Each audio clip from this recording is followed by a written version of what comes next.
Si c'est le cas, la réponse est oui. Certaines poupées en fer blanc avaient des noms. Par exemple, il y avait des poupées représentant des personnages célèbres comme Cendrillon ou des soldats. D'autres avaient des noms plus simples, comme Petite Poupée ou Poupée de fer blanc. Est-ce qu'il y a une poupée en fer blanc en particulier qui t'intéresse?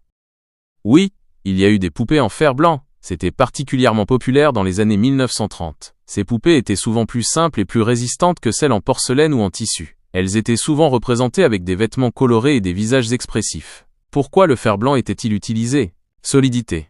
Le fer blanc était robuste, ce qui rendait les poupées plus durables pour les enfants. Coût. Il était moins cher à produire en masse que d'autres matériaux. Facilité d'entretien.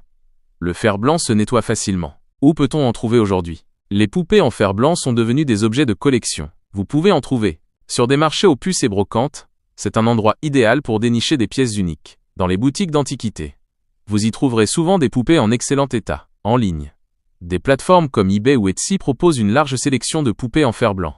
Quelques images pour illustrer. Images de poupées en fer blanc vintage. Images de poupées en fer blanc années 30. Avertissement. Les poupées anciennes peuvent contenir des traces de plomb. Il est recommandé de les manipuler avec précaution, surtout si vous avez des enfants en bas âge.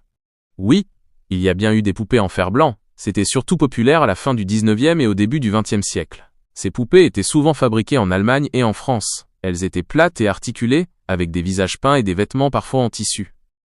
Ah oui, les poupées en fer blanc. C'est vrai qu'elles ont leur charme rétro. Tu en as déjà vu une?